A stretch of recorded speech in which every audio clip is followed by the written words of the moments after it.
você? Seja muito bem-vindo, muito bem-vinda a mais uma edição O que Aconteceu Até Agora. O que Aconteceu Até Agora é um jornal que vem ao ar uma vez por semana para deixar você sempre muito bem informado e muito bem informada de todas as notícias que impactaram durante a semana e, é claro, durante o dia de hoje. Dividindo a bancada comigo, o doutor Roberto da Luz, sempre com o seu comentário, digamos que ácido e às vezes nem tanto. Tudo bem, doutor? Boa noite, Marcelo. Tudo bem? Estamos aí, mais uma semana, mais uma quinta-feira cheia de novidades. É isso aí. Doutor Roberto da Luz, vou começar abrindo a edição do que aconteceu até agora, porque a nossa cidade é uma cidade pujante, é uma cidade que ela tem que dar exemplo para o restante, tanto do estado quanto do país. E Blumenau superou a média de Santa Catarina e do Brasil em alfabetização. Os dados foram divulgados na última terça-feira, dia 22, pela Prefeitura Municipal de Blumenau. Os estudantes do segundo ano do ensino fundamental apresentaram um índice de 64,77% de alfabetização em 2024, quando a média de Santa Catarina é de 62,2% e do Brasil 59,2%. Bom, doutor, a gente estava conversando em off, mais do que obrigação. Mais do que obrigação, o Blumenau ser exemplo, tanto dentro de Santa Catarina quanto do Brasil. Eu não esperava nada menos do que isso, Marcelo.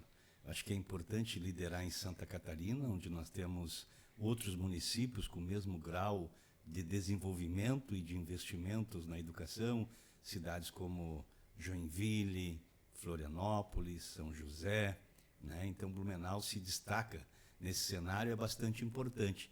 A nível de Brasil eu não espero menos do que isso. Eu acho que Santa Catarina, pelo espaço que ocupa, pelas condições que tem, pode fazer cada vez melhor e se destacar na questão da formação e da educação. Doutor, vale ressaltar que os dados refletem a melhoria nas habilidades dos estudantes em leitura e escrita. Já a porcentagem de crianças que leem, compreendem e escrevem texto, que é nível mais avançado no processo de alfabetização, passou de 25% em 2023 para 35% no ano de 2024. A cidade ainda teve bons destaques individuais. A Escola Municipal Bilíngue Alvino Durolf alcançou a maior pontuação em leitura, 701 pontos, enquanto as outras escolas, vamos citar aqui a Patrícia Helena Pegorim e a professora Alice Tilly, avançaram respectivamente 10,7% e 8,8% nos indicadores. Que coisa boa, doutor. Muito positivo. Eu estudei na Alice Tiller. Você sabe onde fica a escola Alice Tiller? Não sei, doutor. Na rua Araranguá. Rua Araranguá, então que notícia positiva e boa para a nossa cidade. Importante destacar, Marcelo, que essa geração aí foi afetada pela pandemia. Sim. Né? Nós tivemos aquele período de afastamento escolar, ensino à distância. Então é importante saber que os nossos profissionais conseguiram recuperar, né, essas perdas que ocorreram durante a pandemia e que hoje Blumenau volta a se destacar e os estudantes, principalmente, nessa capacidade de interagir, né? Ler, escrever e interpretar textos. Doutor Roberto da Luz, tem notícia boa, mas também tem notícia que não é tão boa assim. Fazer o quê? A ausência de atendimento em creches durante o recesso gera algumas críticas em Blumenau. Bom, não consegue se agradar a todos. As cidades vizinhas adotaram um sistema de atendimento parcial.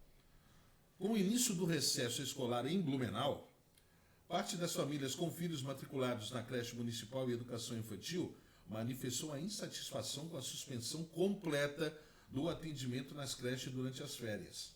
As principais críticas se concentram na ausência de um sistema de plantão ou alternativo, como acontece em outras cidades da região. Em Gaspar, por exemplo, a prefeitura disponibilizou 1.245 vagas em Centros de Desenvolvimento Infantil, os CDIs, para atendimento durante o período do recesso, o que representa um aumento de 257 vagas. Segundo a Secretaria de Educação da cidade, a medida tem como objetivo oferecer suporte às famílias que não contam com rede de apoio para cuidar das crianças. Vamos lá, o recesso vai até dia 4 de agosto. Fica complicado, né, doutor? Fica complicado, porque, vamos lá, você é pai e depende exclusivamente da creche municipal, porque tu não tem condições de botar numa creche particular, até porque o custo é maior, tinha que ter algo alternativo, como as outras cidades também proporam o município. É um regime de plantão. Eu acho que nas eleições os candidatos a prefeito chegaram a comentar esse assunto, esse ponto, né, que é extremamente sensível, porque os servidores públicos também têm direito às férias, eles têm que descansar, né? Mas é um país que trabalha muito, uma cidade que trabalha muito, por isso que eu defendo a alteração da escala 6x1. Né? As pessoas têm que ter o direito de conviver com seus filhos, e nesses períodos de férias o ideal é que uma boa parte, uma casa que tem dois, né, tem o pai e a mãe, que pelo menos um pudesse estar gozando férias nesse período para que pudessem acompanhar os seus filhos. Infelizmente, para muitos pais e mães, né, principalmente quando são mães solo, a única solução que tem é a creche. Nós temos muitos migrantes em Blumenau, muita gente que é de fora, que não tem parente, não tem, né, um vô, uma avó, um tio para cuidar da criança. E a gente sabe também que é muito complexo deixar filho na casa dos outros. Então, esse é um ponto bem sensível, numa cidade que trabalha muito, e a classe trabalhadora não pode ser punida. Então, tem que se programar, tem que ver uma forma, planejar para o futuro, para que haja um sistema eficiente de plantão, sem prejudicar as férias dos servidores públicos, mas também sem prejudicar a massa de homens e mulheres que trabalham, né, e não têm onde deixar a sua prole, seus filhos, durante o período das férias escolares e também das creches. Se o prefeito e os vereadores estão nos vendo agora e estão nos vendo, com certeza, segue o exemplo de Gaspar. A cidade é menor, mas ousou correr atrás de ter alternativas. Porque, teoricamente, por ser uma cidade menor, não teria vagas. Mas ela conseguiu ter mais vagas, pensando já nesse período. Então, vamos lá. Você, vereador, senhor prefeito, secretário da Educação, próximo ano vamos rever isso aí. A crítica está aí. O regime de plantão. Vaga em creche é um problema que ocorre em toda Santa Catarina, a falta de vaga em creche. Inclusive Gaspar. Né? Muitas vezes as pessoas recorrem ao judiciário, e o judiciário determina que as administrações públicas, não conseguindo atender, tenham que contratar em entidades particulares, né? Para que as crianças sejam atendidas. É como eu disse, povo que trabalha muito tem direito, né, de um lugar seguro que é a escola e a creche para deixar os seus filhos. No período de recesso escolar e também das creches, é preciso que se tenha uma solução. Tudo bem com você? Para você que está chegando agora, seja muito bem-vindo, muito bem-vinda. Você está acompanhando o jornal O que aconteceu até agora. O que aconteceu até agora que foi impactante. As notícias, aquele resumo, para deixar você bem informado do que aconteceu durante a semana, desde o domingo até quinta-feira. Tem notícia boa. Doutor Roberto da Luz, desde segunda-feira, dia 21, os clientes da Celesc em Blumenau, Brusque e Timbó já podem pagar suas contas de faturas de energia com um cartão de crédito ou débito, que antes era impossível.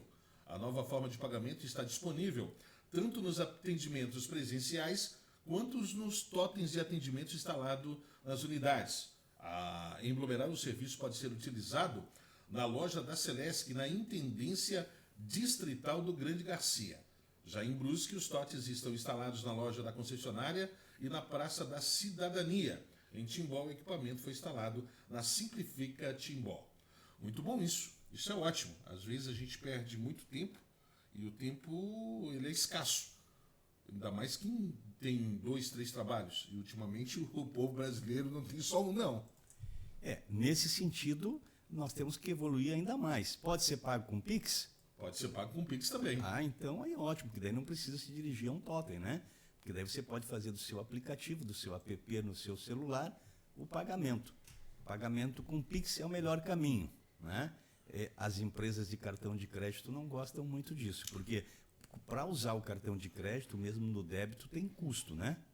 E no cartão de crédito você também vai pagar uma taxa. E no Pix você não paga nada. Essa é a jabuticaba brasileira que deu certo. Eu vou pegar esse fruto da jabuticaba, pegar esse gancho que eu ia deixar para o final. Uma empresa americana, ela instalou nos Estados Unidos o mesmo sistema que nós temos aqui, o Pix. O quê? Já avisando do brasileiro. O brasileiro, quando vai para os Estados Unidos, ele gasta e gasta muito. E veja bem, como o presidente Trump também viu o Pix, eles também viram. E vira uma forma onde que o brasileiro não tem aquela burocracia toda para retirar um cartão que seja universal, que ele pode usar lá, ou pagar uma taxa a mais. O Pix é convertido automaticamente.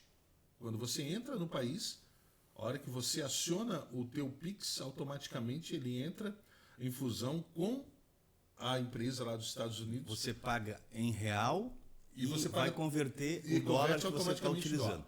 Aí automaticamente, quando você está fazendo a transição, ele já diz para você, ó, é tantos Pix equivale a tantos dólares, então você faz isso aqui, que é a melhor coisa que existe. O americano viu que é tão bom e tão seguro que quer fazer lá nos americanos também.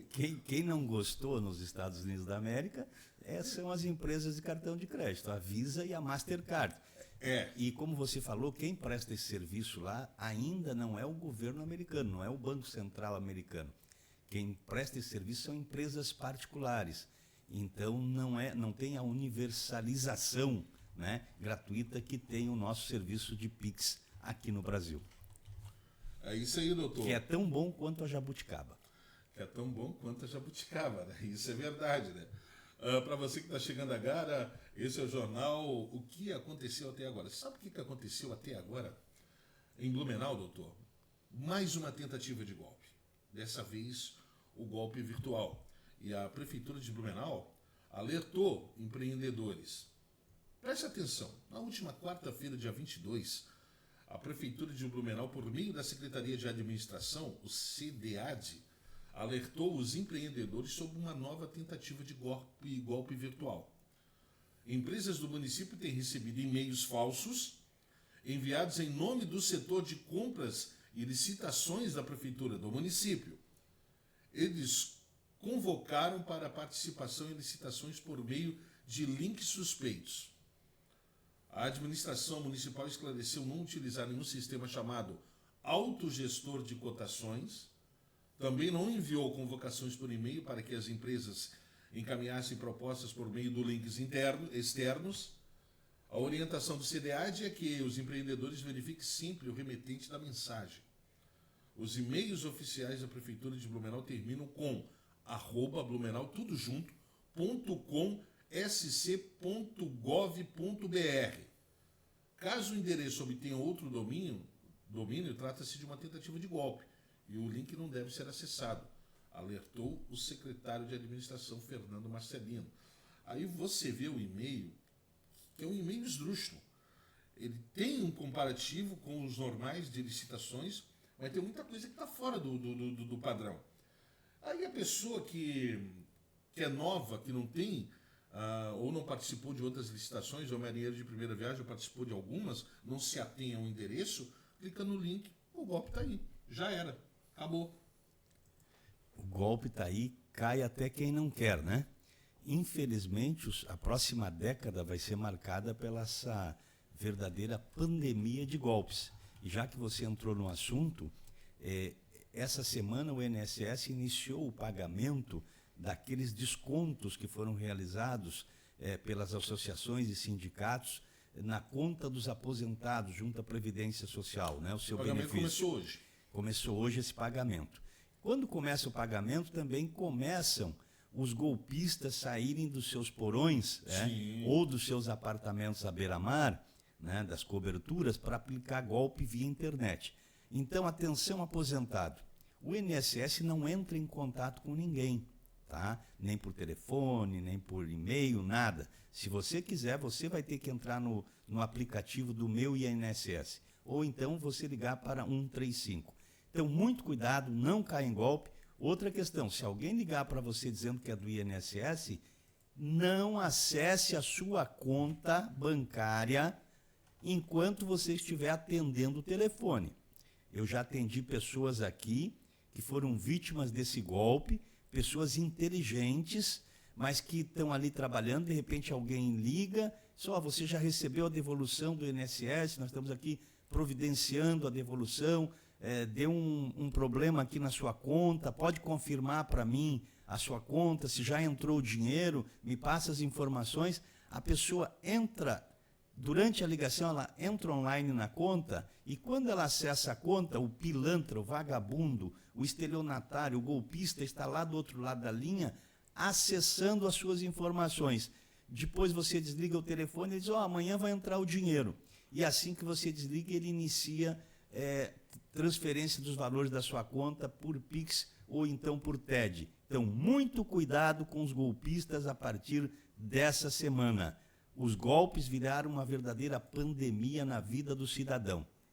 E tem pessoas que acham que não cai. Gente, qualquer um pode cair. Você, eu, qualquer um. 1 minuto de bobeira, menos do que 1 minuto, e você pode cair no golpe. Doutor Roberto da Luz, a Prefeitura de Blumenau, a Câmara Municipal, autorizou um projeto que utiliza os muros das escolas como publicidade, em troca de sistema de segurança. Eu vou ler aqui na íntegra para a pessoa que está nos vendo, sabe o que está acontecendo. A Câmara de Blumenau aprovou em segunda votação na sessão ordinária da última terça-feira, dia 22, um projeto de lei de autoria do vereador Gilson de Souza, do União Brasil, que autoriza o Poder Executivo a conceder a permissão de uso da parte externa dos muros e grades dos educandários das unidades escolares da rede municipal pública para exploração comercial de publicidade. A permissão estará condicionada ao fornecimento, implantação e manutenção de sistemas de segurança patrimonial por parte das empresas interessadas. Pelo projeto, a remuneração da empresa permissionária ocorrerá exclusivamente por meio da publicidade, sem contrapartida financeira do município.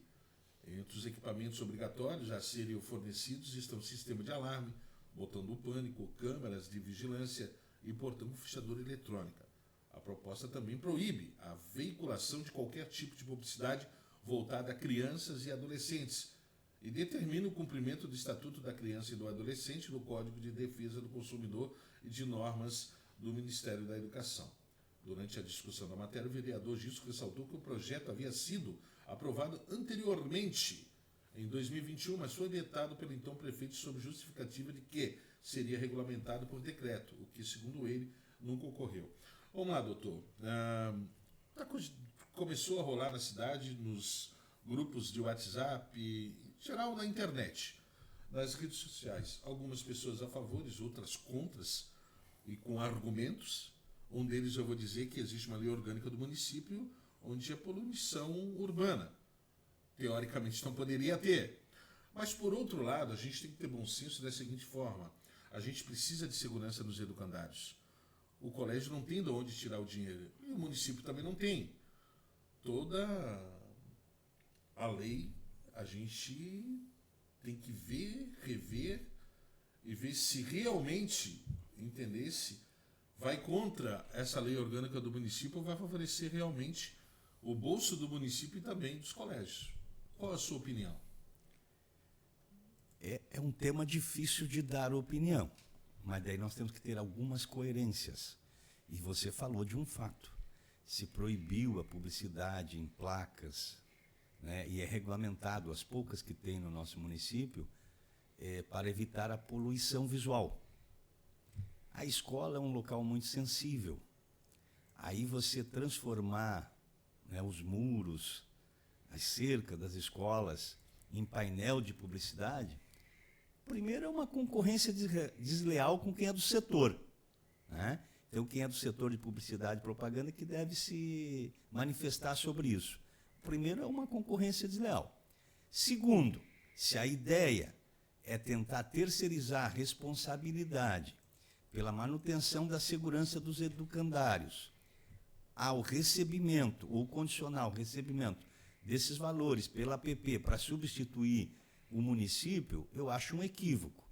Acho que o município não precisa recorrer à iniciativa privada para assegurar, né, um bom sistema de segurança, vigilância eletrônica e até segurança física, né, com vigilantes cuidando do estabelecimento. Não precisa recorrer, até porque esses valores relativos a essa publicidade seria simbólico, considerado um montante que teria que se investir para garantir a segurança de um educandário. É um assunto bem polêmico, eu sei que o vereador Gilson tem a melhor das intenções, acho que isso não vai sair do papel, até porque quem tem que regulamentar esse tipo de situação é o município. porque tem que ter diversos critérios, imagina, né? Qual tipo de publicidade, qual é a empresa que vai publicar, os riscos dessa publicidade, porque, queira ou não, é o nome do estabelecimento, né? É o nome daquele educandário, e até mesmo da Secretaria de Educação e do município, que está sendo exposto. Então, o critério para a escolha até de um anúncio que ali será veiculado é bastante complexo. Eu acho que não é o papel do município. Se fala tanto em direita, esquerda, em privatização, estatização, esse é um serviço privado, né? Esse é um serviço que tem que deixar para a iniciativa privada, publicidade e propaganda. O trabalho da municipalidade, o trabalho do poder público deve ser assegurar um bom sistema de segurança e vigilância. E falando sobre isso, as campainhas do pânico já foram instaladas nas creches e escolas de Blumenau? Isso foi tão discutido quando ocorreu o atentado, né, no Cantinho Bom Pastor, sobre a necessidade de instalação dessas sirenes do pânico, que eu acho, de fato, que é algo bastante importante. Todas as escolas já estão servidas com essa sirene. Eu acho que esse é um tema que a gente poderia até convidar o vereador Gilson para vir aqui conversar. Ele que visita bastante os educandários, os CIs, né?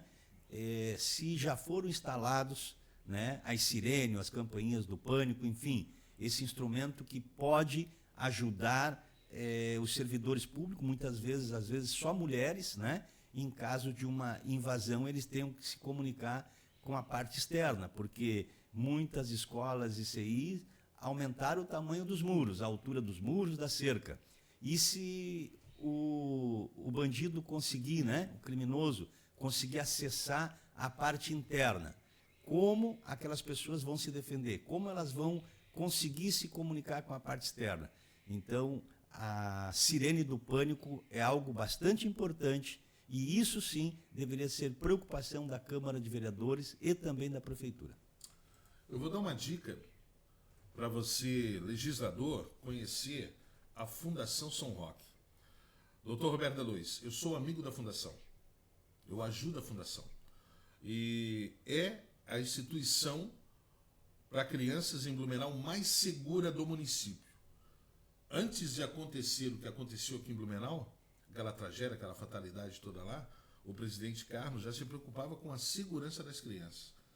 Você entra lá, é tag, reconhecimento facial, botão do pânico, sala segura. A gente não fala sala do pânico, mas é uma sala segura. Em cada canto tem câmeras com reconhecimento facial. Acho que os legisladores deviam olhar um pouquinho mais para essa fundação, porque ela também precisa interesse de ajuda, e ver como lá foi feito sem ajuda, sem publicidade. Pois é, e simplesmente essa lei, com o empenho dos pais. E essa lei, ela está disponível para essas entidades? Só para educandário municipal. Pois é, então, como eu disse, é uma discriminação, né? É uma injustiça com outras instituições que prestam o mesmo serviço. Então você proíbe o uso de publicidade e aí permite em determinados setores do poder público. Eu acho que precisa ser repensado isso. Doutor, está vendo essa imagem? O senhor consegue identificar aonde é isso em Blumenau? Sim, faz tempo que eu não passo mais ali. Faz ali. tempo também, fiquei impressionado. É o nosso túnel, né? Eu vou deixar a imagem. Em frente ao shopping Neumarkt. Isso, eu vou deixar a imagem aí para você que está nos acompanhando. E falar o seguinte, a reportagem dá crédito aqui para a Elis Hack do município, baita reportagem. Parabéns, Elis, e o município sempre trazendo fatos mais que relevantes para a gente, blumenauense. Um importante instrumento da mobilidade urbana, usado diariamente por quem precisa atravessar a Rua 7 de Setembro, do centro de Blumenau, é alvo frequente de vândalos que fazem pichações na estrutura. Trata-se daí, você está vendo, o túnel que liga a Rua 7 ao Shopping Neumarkt.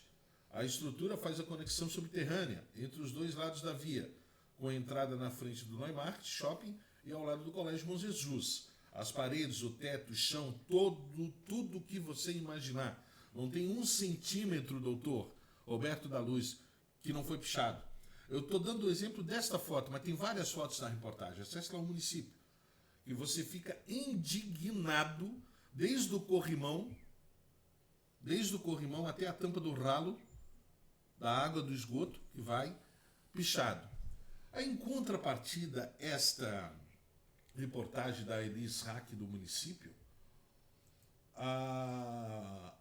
entrou na mira da prefeitura o tal dos pisadores. Aí Blumenau pode ter um programa para combater a pichação. Eu já vi, o prefeito Egídio já fez um vídeo, já está circulando nas redes sociais.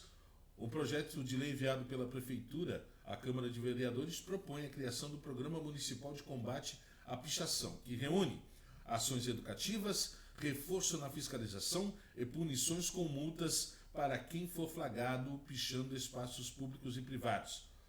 A proposta veda atos de pichação e fixação irregular de cartazes em bens públicos e privados sem autorização.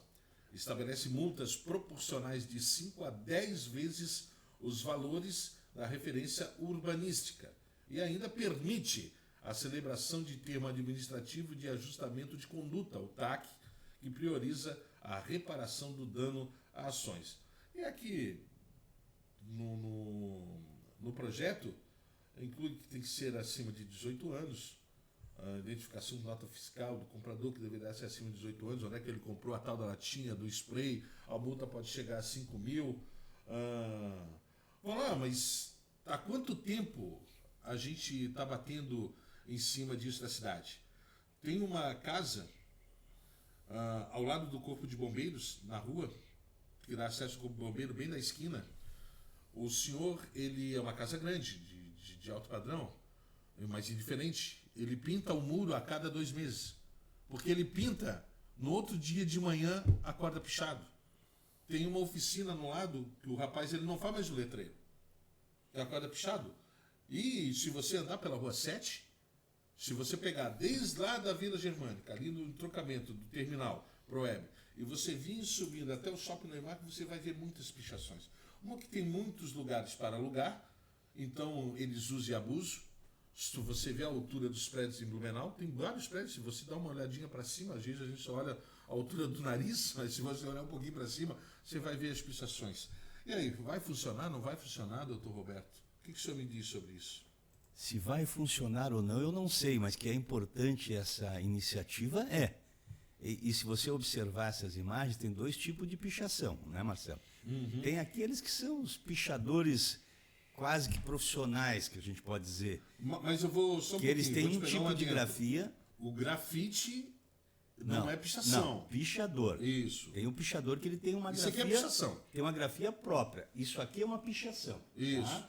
Agora, tem uns escritos ali que não é o pichador profissional. Que é o grafiteiro. Não. Tem uns escritos ali que é aquele pessoal que frequenta o shopping, que vai em colégios, ali perto, não vou citar o nome, que eles escrevem ali várias coisas, né? Se você parar para ler ali o muro... Então, se você for verificar... Entre o Bom Jesus ali tem umas escritas... Se você for verificar, nós vamos ver que tem coisas aí que está sendo praticada pela nossa juventude de classe média em Blumenau. Então, está faltando orientação, está faltando conselho, entender que aquilo ali é errado. Uma outra situação que ajuda, que pode mudar um pouco esse quadro, é permitir aqueles painéis de pichadores profissionais, não pichadores, são grafiteiros, né? Os grafiteiros. Grafiteiros. Painéis para arte, como tem muito em São Paulo. Eles fazem o painel de arte. Isso. E ali o próprio pichador, ele respeita aquela área e o adolescente ele sabe também que ele não pode rasurar o trabalho do outro. Evita rasurar porque ele vê como um trabalho artístico. Quando tem um espaço em branco, então aí o pichador, né? Aquela pessoa comum ali, adolescente, que é normal nessa idade, escrever, mesmo que sendo errado, mas querem escrever no ônibus, no banco do ônibus, no assento do ônibus, querem escrever no túnel, querem escrever na escola, no banheiro da escola. Então isso precisa muito ensinamento, muita educação. Agora, a prefeitura está certíssima, tem que aplicar penalidade para quem for maior de idade, termo de ajustamento de conduta, preferencialmente obrigando a própria pessoa a comparecer para reparar. Olha, eu vi numa cidadezinha do interior, tem um vídeo circulando, no próximo edição do nosso jornal eu vou trazer. Senhor não, mas um homem de seus 30 anos, ele foi lá e pichou o muro do colégio, estava branquinho, e riu. e outro rindo. Todo mundo pegou e filmou. 2 dias depois, a polícia pegou ele, o prefeito foi junto, fez ele tirar do bolso dele e comprar a tinta, entendesse? Pegou os rolos, entendesse? E filmou ele, repintando o que ele pichou, entendeu?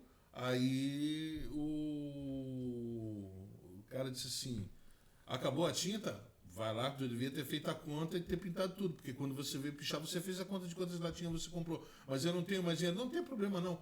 A gente compra e depois a gente cobra.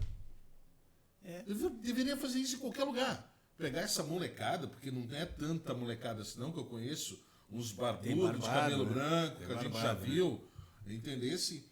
Que o moleque, ele corre. Esse cidadão quer enfrentar a gente. Ele peita, ele ameaça. Fazia a mesma coisa, tirar do bolso dele, onde ele comprou, tirar do bolso, comprar tinta, fazer ele pintar e postar também na rede social, que ele gosta bastante. Foi um ajustamento de conduta boa, imediato, né? Com a presença do prefeito e a polícia militar. E ele muito bravo. Aí o policial ainda falou para ele, mas quando você estava tirando sarro, não tinha polícia, não tinha prefeito, não tinha nada, você não era tão Mas bravo. o ideal é que haja uma denúncia formalizada, que ele possa responder penalmente por isso, deterioração do patrimônio público, particular, enfim, para que em caso de reincidência ele tenha uma punição ainda maior, né? Que além de ter que reparar o dano, ele responda, se insistir, responda até com a perda da liberdade. E outra coisa, entrar nos anais ali como delito grave. Não é um delito grave, mas ele tem que responder. Ele tem que responder. Deveria, como se ele pegou, diferente se for patrimônio público ou não, aquele senhor ali, não é porque ele tem um poder aquisitivo maior do que os outros. Quanto é que ele gasta? Tem agravante. Quando é um aparelho público, tem agravante. Sim. Doutor Roberto da Luz, em mais uma reunião da Comissão Parlamentar de Inquérito, a CPI, instaurada na Câmara de Vereadores de Blumenau para investigar o contrato de concessão de serviço público de esgotos sanitários, novos pontos controversos foram apontados na manhã desta última terça-feira, dia 22. Os convidados do encontro desta semana foram representantes da OAB, o senhor Raul Ribas e a senhora Odacira Nunes.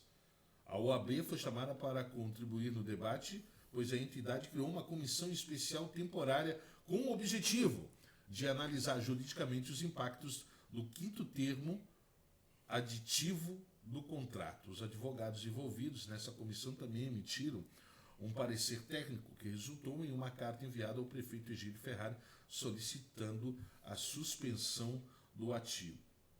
De acordo com o advogado Raul Ribas, da OAB, não se pautou em aspectos políticos, abre aspas, foi um trabalho técnico, estritamente jurídico, fecha aspas, ressaltou, ponto. Ao analisar o 5º termo do aditivo de contrato, a comissão identificou 7 pontos controversos.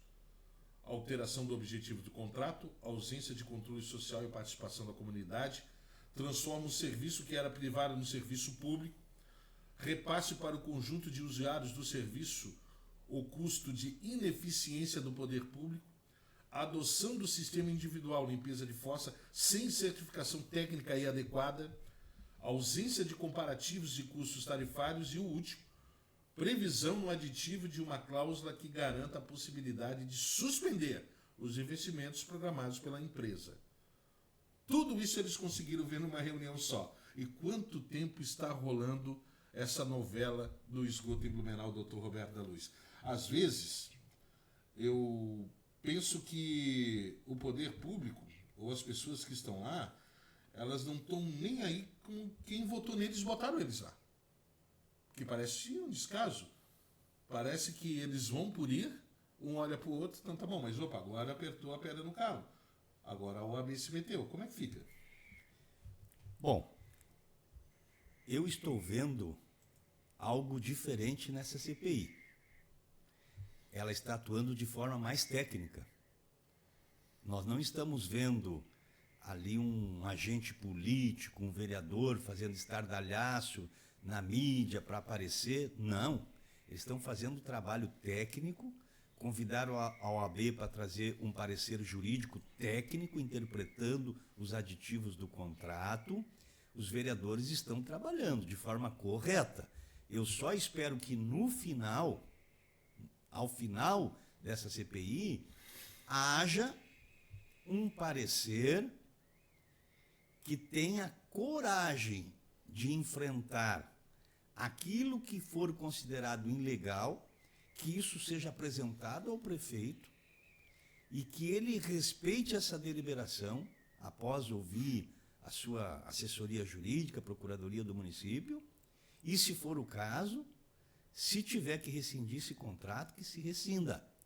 O que não podemos permitir é que toda a população de Blumenau continue pagando e sejam ainda mais sacrificados, né? Pagando valores acima daquilo que foi previsto no ato de privatização, que já iniciou errado, mas todos os aditivos que foram feitos só vieram em prejuízo da população. A palavra que eu ia usar anteriormente, que eu usei sacrifício, é onerando excessivamente. Essa é a palavra certa. Esse contrato, ele está, desde o início, onerando excessivamente a população de Blumenau.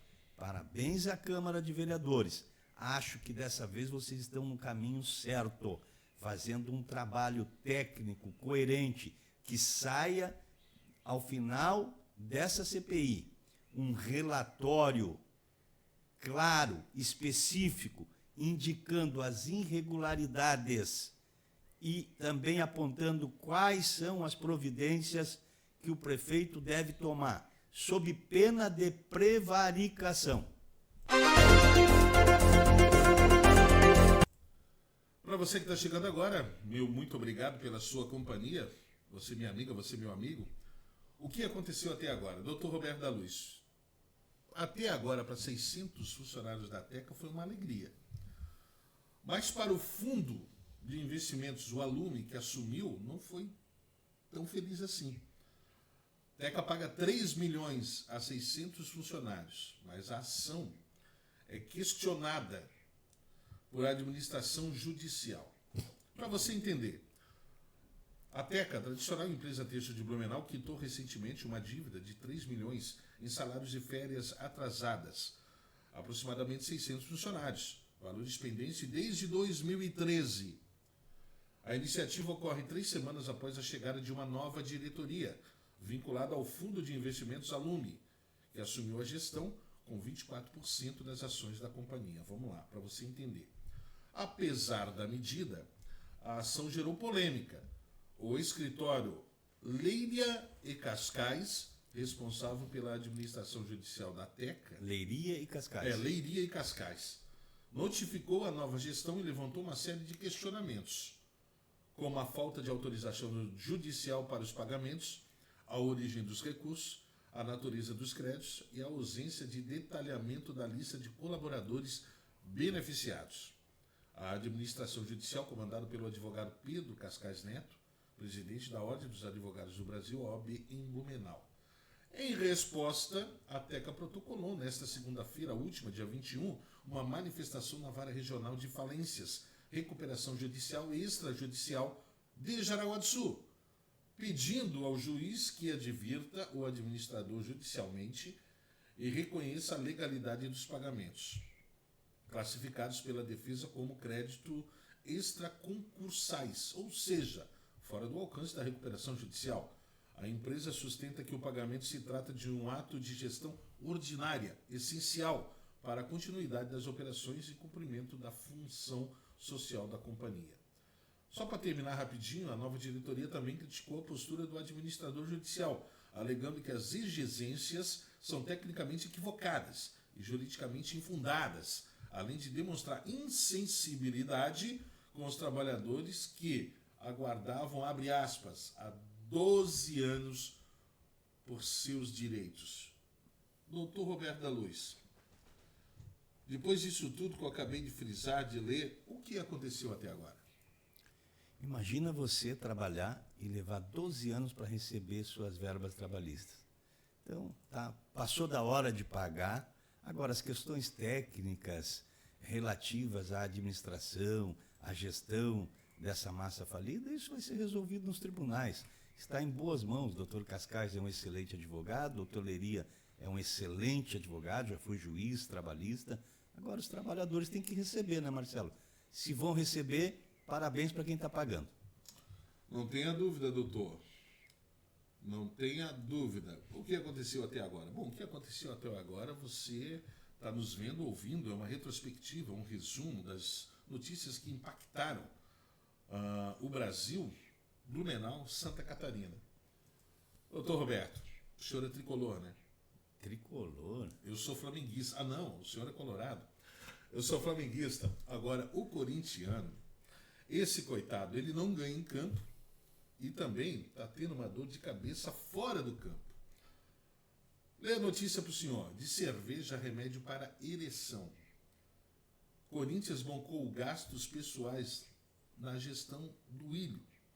Notas e cupons fiscais, compras que demonstram serviços e produtos, desde farmácia a botequim de esquina, até produto para ereção.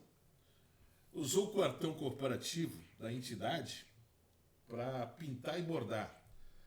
E ali é uma cifra que não é pequena, é uma cifra enorme, de milhões. Do Ilho está fora, entrou uma nova gestão, e a nova gestão mal entrou, também usou o cartão corporativo. Aí eu vou te falar, a gente comecei brincando e tal, mas eu não gostaria que o meu time fosse prejudicado por uma pessoa que ela não gosta do clube, ela não ama o clube, ela usa o clube como trampolim para se dar bem. A bem da verdade é essa. E assim, ó, e o Corinthians é má gestão. O Chances também. Foi encontrado uma ordem lá, uma nota fiscal de R$9.000 que ele gastou no cartão corporativo. Não tem problema, eu vou lá, eu devolvo, eu pago. Pô, mas quanto tempo faz que ele saiu da gestão do Corinthians e ainda não pagou? Então, assim, ó, se o senhor vê aqui a lista, tem produtos que chegam a beirar... Nossa, é muito ridículo. Só que as cifras são milionárias. Tem aqui, ó, conta de acima de R$150.000. Tem conta que chega a beirar R$8.000. Tem conta que beira 55 mil do cartão corporativo do clube, tirando o dinheiro do contribuinte do clube. Complicado? O que aconteceu até agora?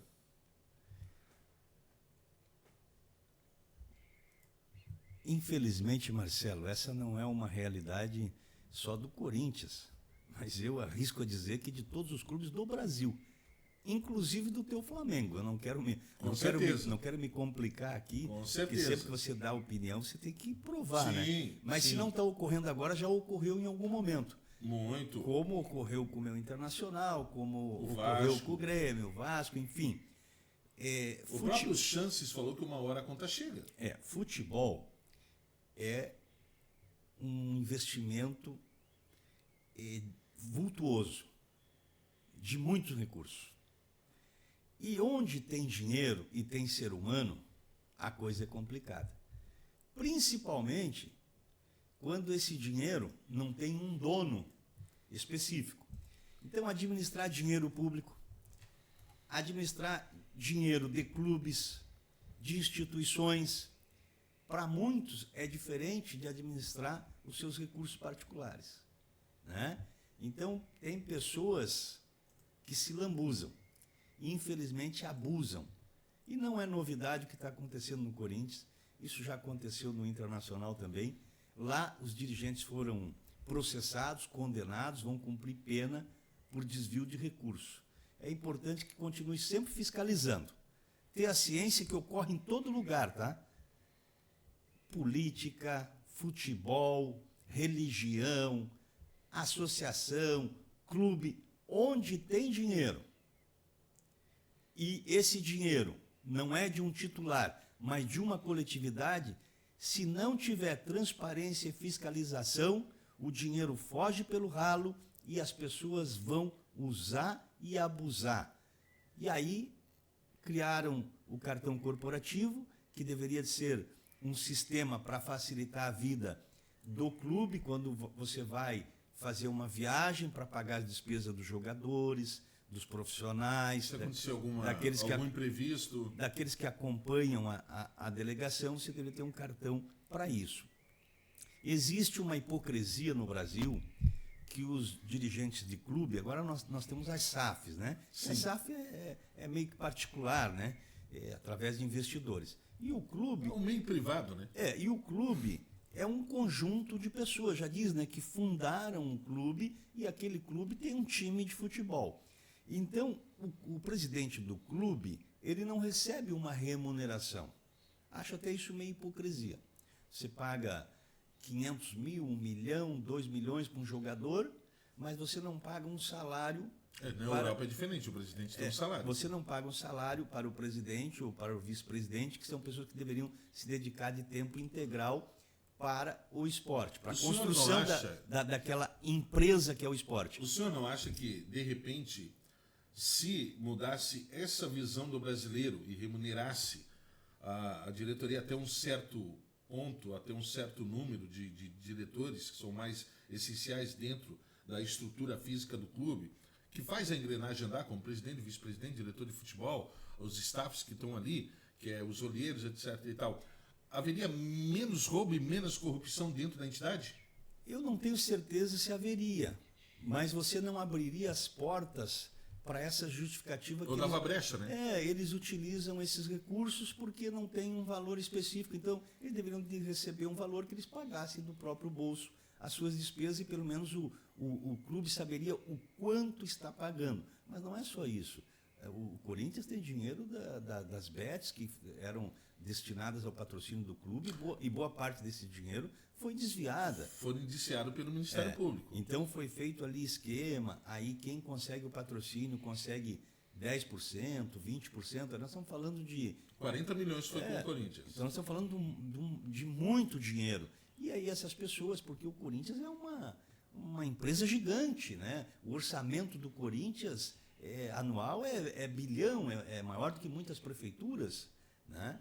Então acaba ocorrendo isso, infelizmente, e só tem um jeito, é fiscalização. Isso que o Corinthians ainda é um clube que tem uma democracia interna, que tem eleições periódicas, que o associado vota, né? Mas o associado tem que melhorar os seus critérios de escolha.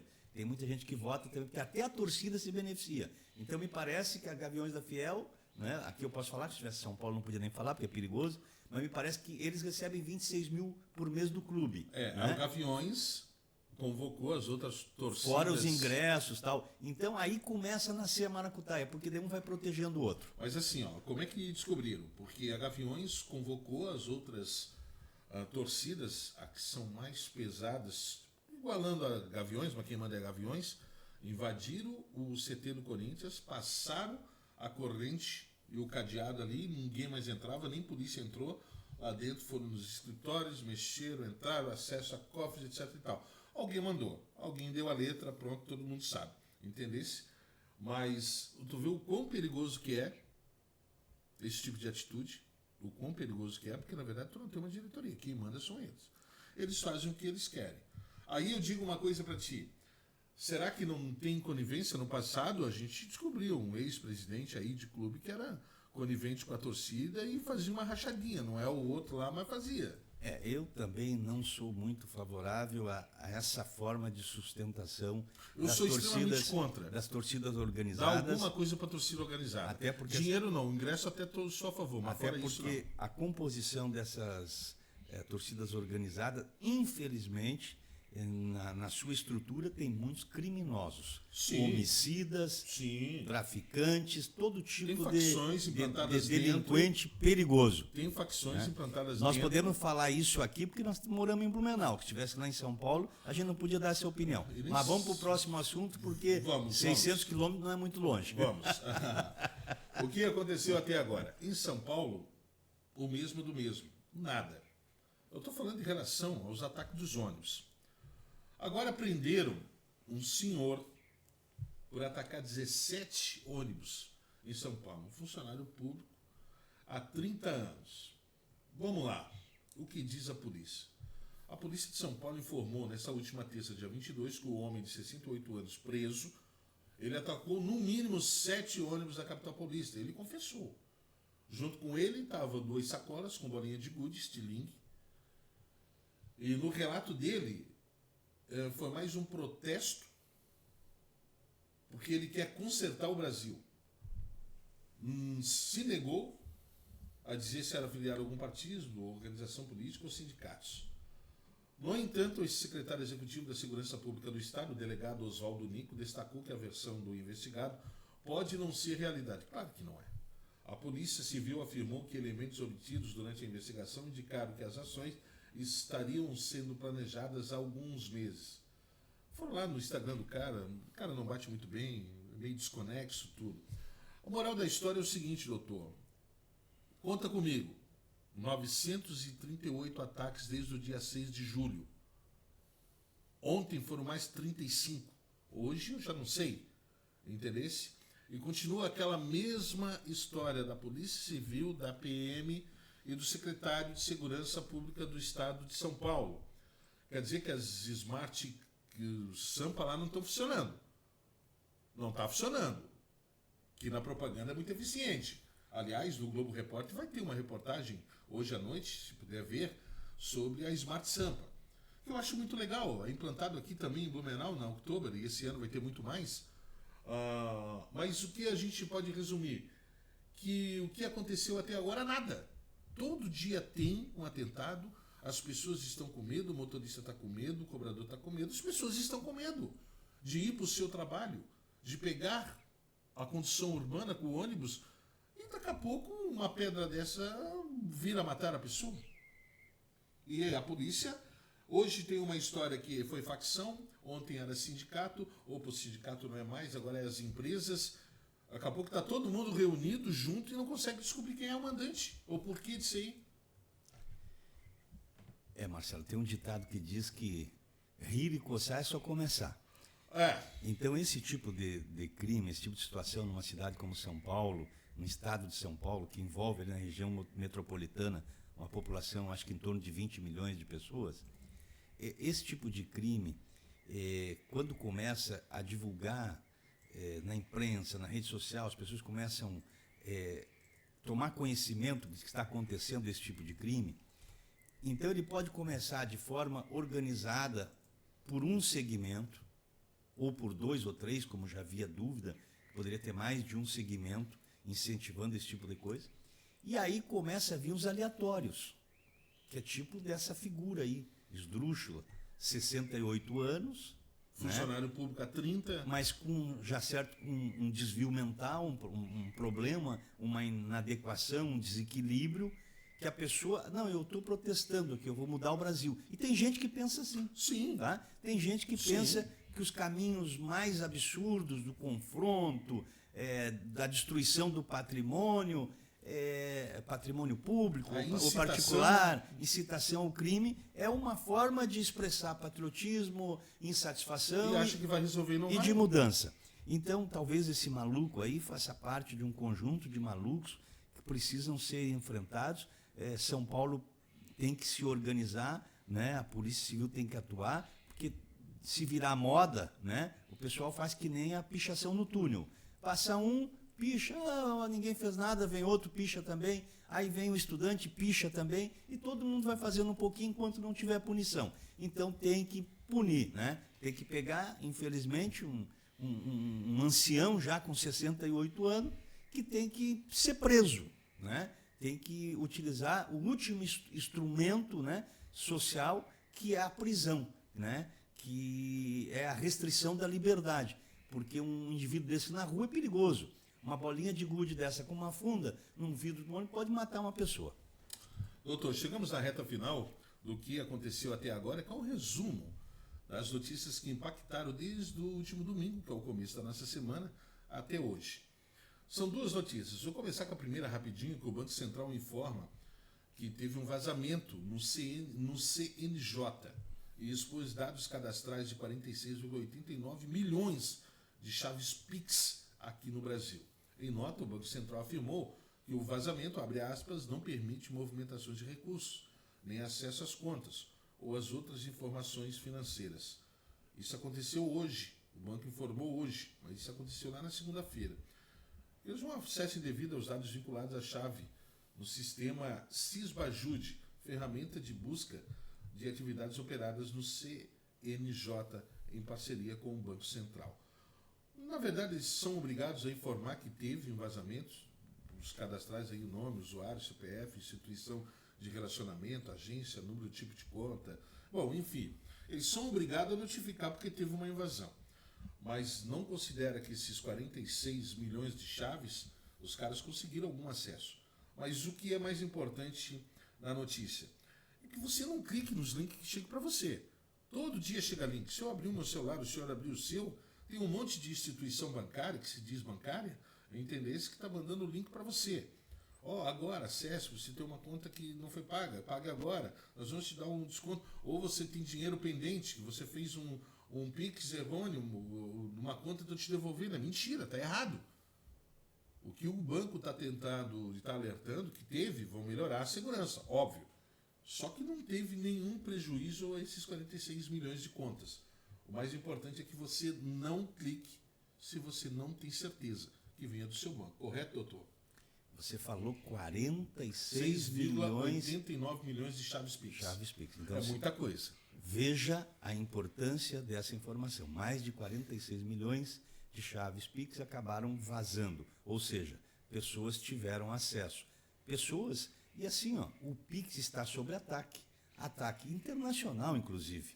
Outros países, grandes empresas concorrentes podem, patrocinar, financiar hackers para tentar destruir esse sistema. Então é preciso ter o máximo cuidado, o Banco Central brasileiro, as instituições do Brasil, ter o máximo de cuidado com a proteção e segurança desse sistema, porque isso envolve muito dinheiro. Você pensa, os concorrentes, que têm outros serviços de cartão, para eles, se o Pix der problema, maravilhoso. Outros países, inclusive. Então, nós temos que ter muito cuidado, muita atenção com isso.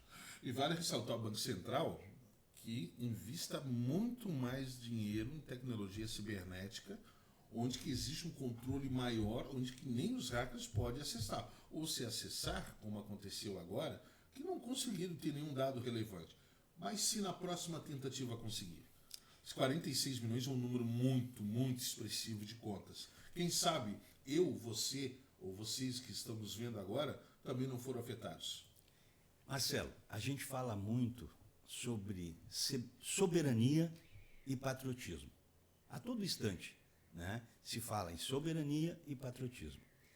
A soberania, ela passa pelo domínio de certas tecnologias. Hoje nós dependemos de satélites de outros países. Nós dependemos do acesso da internet, de bancos de dados fornecidos por outros países. Nós utilizamos as redes sociais que são de exclusividade de outros países. Essas redes sociais acessam todas as nossas informações. O GPS, que é de outro país, que pertence a um país concorrente ao nosso, ele tem acesso a toda a movimentação de todos os brasileiros em tempo real, inclusive do presidente da República.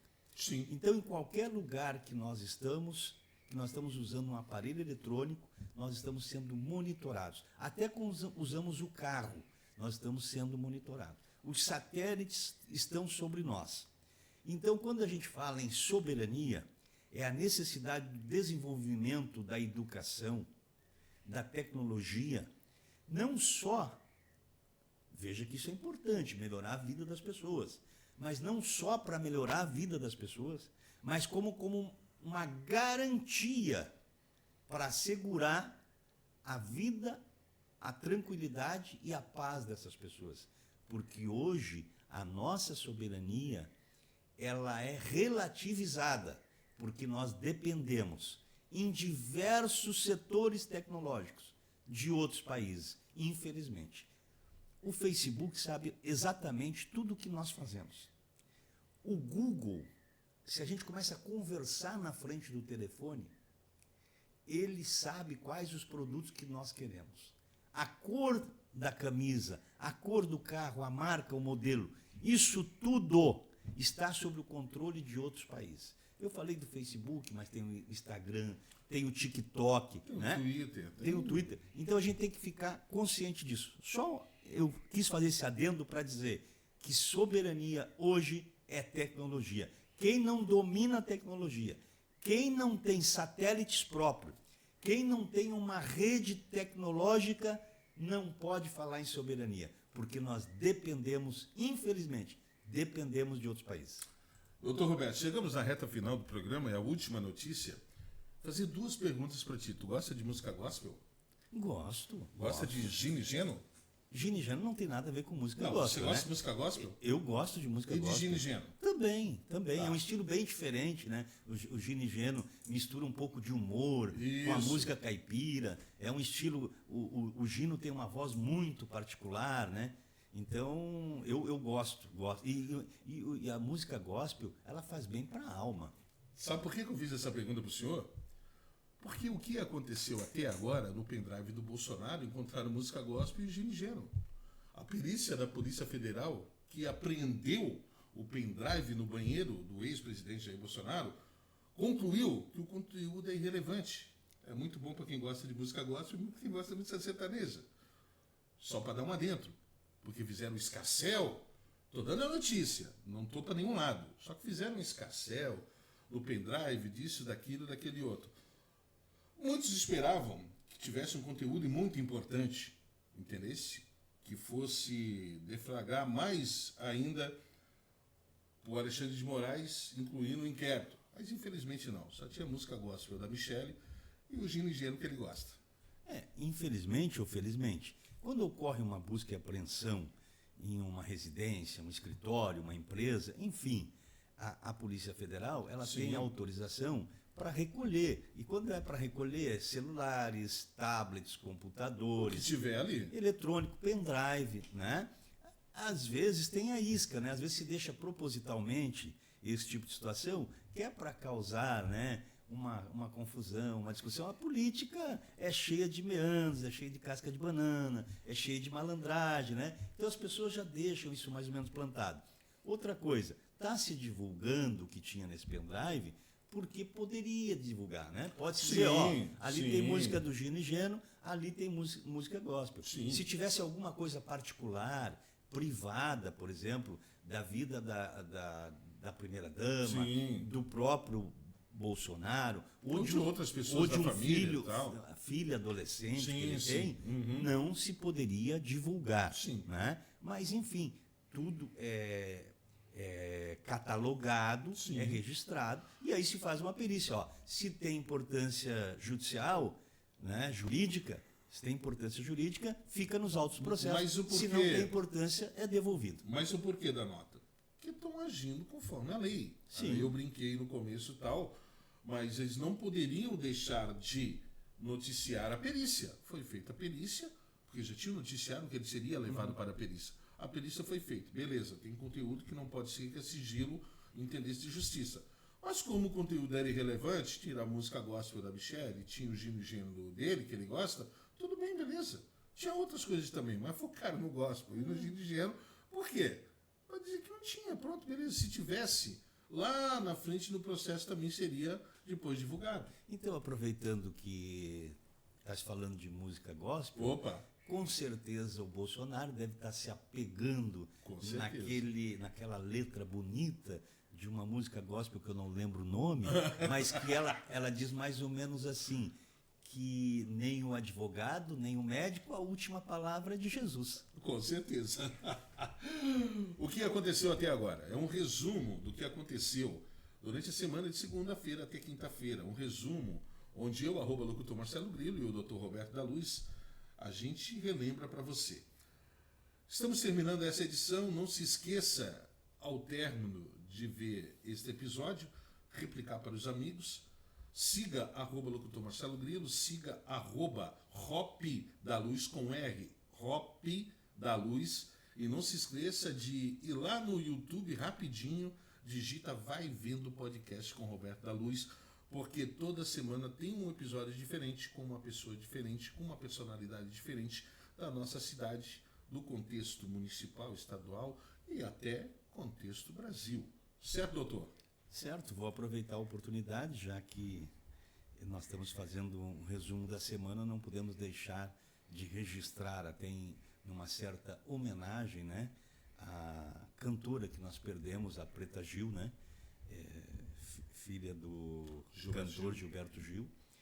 Uma figura que, além de cantora, ela sempre teve um espaço de destaque na mídia, uma pessoa com muita energia, muito positiva, que defendia o direito das mulheres. Fazia muito social. Das mulheres negras, né? Sim. E é uma perda lastimável. Infelizmente, o câncer continua a ceifar vidas de pessoas que, com 50 anos, a gente ainda se considera jovem, né, Marcelo?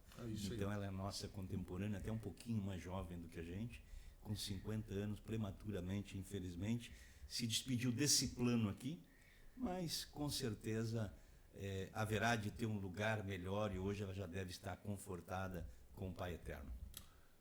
E também vamos citar aí o pai do heavy metal, Ozzy Osbourne, Black Sabbath. Olha só, Roberto, 4 dias depois da despedida dele na Inglaterra, onde a despedida dele, que juntou vários artistas do mundo todo, fazendo homenagem ao Black Sabbath, que foram eles que inventaram o heavy metal, entendeu? Depois o Ozzy saiu da banda, foi carreira solo, voltou, mais de 100 milhões de discos vendidos. O total arrecadado foi 200 milhões de dólares. Toda essa grana foi revertida a entidades filantrópicas do Reino Unido e algumas espalhadas pelo mundo. Inclusive, eu vou procurar isso aí, que eu li a reportagem por alto, mas tem até entidade, onde a Sharon, que é a esposa dele, vai doar uma certa quantia aqui para o Brasil também em algumas entidades. Nem tudo é o que parece. O príncipe das trevas era mais um anjo do que... Esse menino levado, me parece... Que nunca fez mal a ninguém. Me parece que era um bom pai, me parece que era um bom marido. Um bom avô. Muito querido pela sua família, apesar daquelas loucuras que ele fazia no palco. E o maior prejuízo que ele fez foi a si próprio, né? Isso. Com a vida desregrada, o uso de drogas. Deve estar levando uns puxãozinhos de orelha, mas já está sentado também, recebido pelo Pai Eterno. Assim, lá em cima ele se encontrou com o Rei, The King, Jim Morrison. Deve ter levado puxãozinho de orelha, né? Pessoal, muito obrigado, valeu. O que aconteceu até agora está se despedindo. A gente se encontra no próximo episódio. Valeu, obrigado. Até lá.